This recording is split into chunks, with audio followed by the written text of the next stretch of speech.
আমরা চেষ্টা করছি বিশাল ভাইকে বাঁচানোর জন্য। আমরা যখন জয়পুরহাট জেলাতে আন্দোলনের জন্য যাই, তখন আমাদের জয়পুরহাট জেলা বাস স্ট্যান্ড থেকে আমাদের আটকায় দেয়, যার কারণে আমরা ঘুরে যাই। আমরা তখন যাই পুলিশ চেকপোস্টের কাছে। যাওয়ার পর আপনার হচ্ছে অনেকে গুলি লাগছিল, যার কারণে ভয়ে অনেকে সরে আসতেছিল। তো ওই এমন সময় আমাদের হচ্ছে বিশাল ভাই এবং বিশাল ভাইয়ের পাশে যারা ছিল তারা সবাই আমাদের সাপোর্ট সাপোর্ট করছে। আর আমরা পুলিশ চেকপোস্টের যে ব্রিগেড আছে আমরা ওটা নিয়ে আগাতে থাকি। তখন আপনার বিশাল ভাই এবং আরেকজন ছিলেন যিনি হচ্ছে একটা টেবিল পাইছিল, যে টেবিলটা নিয়ে আগে যাচ্ছিল। আমরা তার পিছনেই ছিলাম, পুলিশ চেকপোস্টের যে ব্রিগেড আছে ওটা নিয়ে আমরা আগে ছিলাম।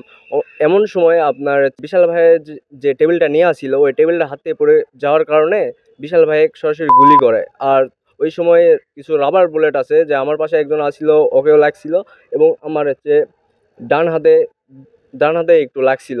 যার কারণে আমরা প্রচুর চেষ্টা করি ওই সময়টা যে বিশাল ভাইকে বাঁচানোর জন্য। বিশাল ভাইয়ের বাম পাশে এই পাশটায় এই পাশটায় বিশাল ভাইয়ের গুলিটা লাগে। আমরা ওখানে ছিলাম আপনার হচ্ছে 4 জন। তো আমি চেষ্টা করছিলাম যে বিশাল ভাইয়ের রক্তটা আটকানোর জন্য, কোনোভাবেই পারতেছিলাম না। আমার পুরো শরীর রক্তে ভেঙে গেছিল, এরকম এক অবস্থা। আমরা চেষ্টা করছি বিশাল ভাইকে বাঁচানোর জন্য, তবে আমরা ছাত্রলীগের জন্য আগাতে পারিনি। তো আমরা পিছন দিক দিয়ে নিয়ে যাওয়ার কারণে সময় অনেকটা নষ্ট হয়ে গেছিল।